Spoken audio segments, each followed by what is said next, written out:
Hey folks, thanks for joining me on my first video, and today I want to talk about the 2016 game Firewatch.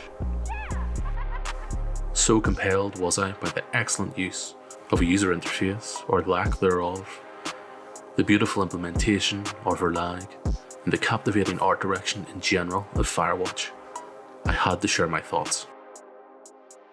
Day 1. New user experience.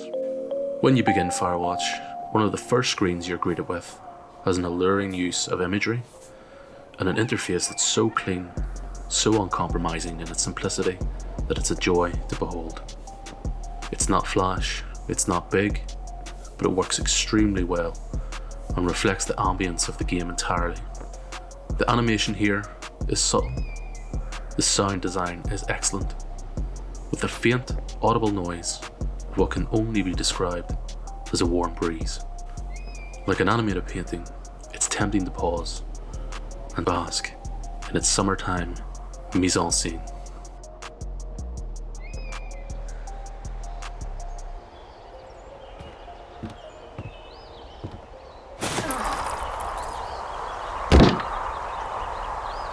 The furloughed font is used throughout to great effect. Furloughed, the affable modernist, was initially created for the Guggenheim Museum by Jonathan Hoifler and Tobias Freer-Jones. A geometric, sans serif font that echoes classic Bauhaus fonts like Futura. Its use seems considered, understated, and well, beautifully aesthetic.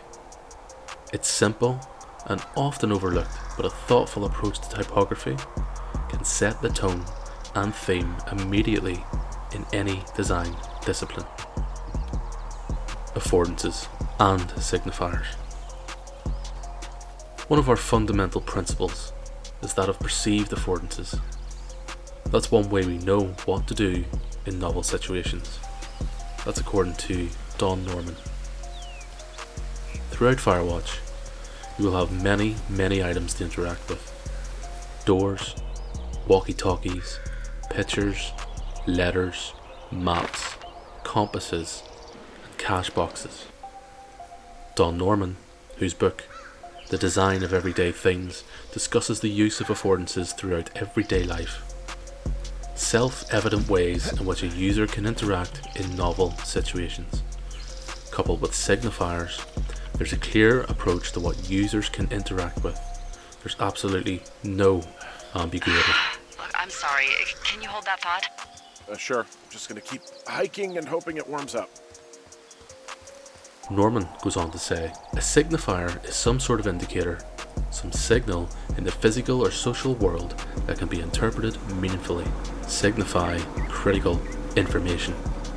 Consider affordances and signifiers in your projects. How can users determine what a button is? Try to use standard interface controls. Does the user know what they can interact with? Does the user know that they can interact using gestures? Signify this. Don't leave it to chance.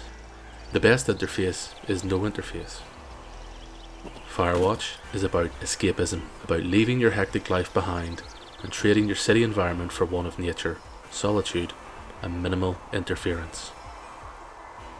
The best interface is no interface, as Golden Krishna would proclaim. That is to say, when walking around, there's no health meter, no on-screen map, no point markers. This encourages you, as the player, to swathe yourself in your surroundings. An interface of any other type would simply be an unwanted distraction. Whilst of course an extreme example of minimalism, we as designers should also know when to pare back the superfluous, the scope creep, the kitchen sink. Don't compromise your design at the expense of the user. Whilst the 100% affinity is probably somewhat of a stretch, it's exactly what you should be aiming for at all times as we move further towards a more user-centered approach to design.